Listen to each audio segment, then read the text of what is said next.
We're on your side with tonight's cover story, the who behind the brew. It's no secret, new breweries are popping up left and right here in Charlotte. More than 30 in the city alone. But right now, only one is black owned. The lack of diversity really echoed across the country. Look at some of the data here. According to the Brewers Association, less than 1% of craft brewery owners are black. Marcus Baskerville is a part of that small percentage. He is the co-owner of Weathered Souls Brewing Company, which started in San Antonio. But there's now a location on Clanton Road in Lower South End. Baskerville is also the founder of the Black is Beautiful initiative. It started in the summer of 2020 after the police killings of Breonna Taylor and George Floyd. More than $4 million was raised for organizations that support equity and inclusion. The initiative has now transformed into the Harriet Baskerville Incubation Program. Baskerville and I had a candid conversation about how he tapped into the industry and the change he's creating for more minorities to get into brewing.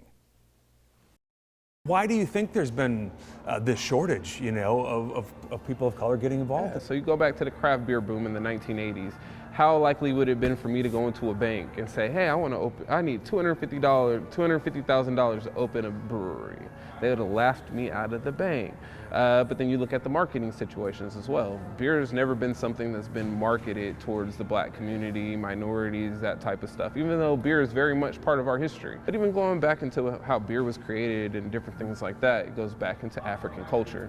But I think it more so has a lot to do with resources, financing, marketing, kind of getting into those lines of conversation. Is it improving, the lines of credit, or is it still a struggle? It's definitely still a struggle. How do we shift that? Education is going to be one of them. Yeah. Utilizing resources is going to be another thing. But that's why we have things like the Harriet Baskerville Incubation Program launching, where we're going to provide access to SBA loan officers. We're going to provide marketing and sustainability training. The goal is to create more ownership for minorities, for women, because that's when actual change within the industry, or any industry for that instance, actually happens. How frustrated do you get that change doesn't happen fast enough? I think that's a constant battle for sure. We just recently launched a National Black Brewers Association, which I'll be on the board for. So as long as we have these things that are at least pushing the narrative of change, we're definitely at least going in the correct direction. Do you feel the weight of that? That I have to succeed? I used to not feel that way, but I think after Black is Beautiful, because I used to be one of those people that I never wanted to be labeled as a black brewer. I always just wanted to be labeled as a brewer who just so happened to be black because I've been black my entire life, right? Like that's an everyday part of me. It's not anything that's going to change. Right. So I don't need to be labeled as a black brewer. Yeah. But one of the things after Black is Beautiful, and I realized, because I've talked about these disparities, but I didn't really have to live them, right? My business partner came in and we got things jumping off, and I didn't have to go through some of those things that the typical individual that looks like me has had to go through.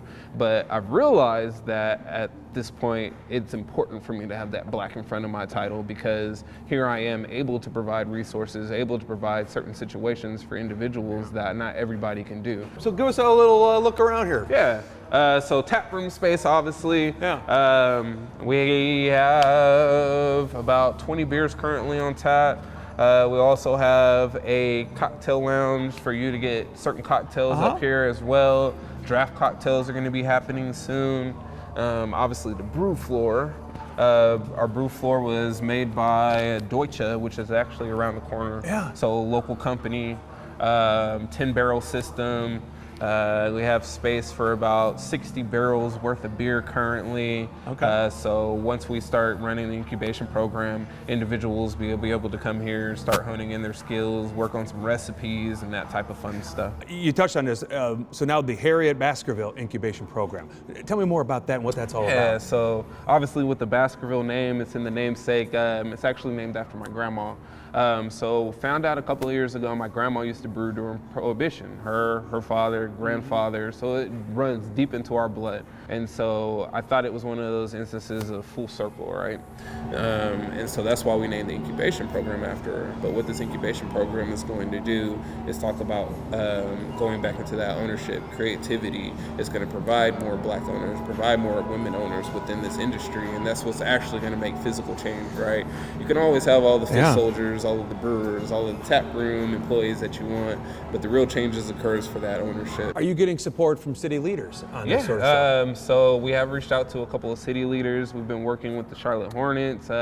Hopefully we create a partnership with them in the next few months. We've been working with Bank of America locally and a couple of different other local businesses to get things jumping off. But even the brewing community has been amazing. I mean, you got Heist Brewing, Resident Culture. Resident Culture has some of our Black is Beautiful on tap currently right now.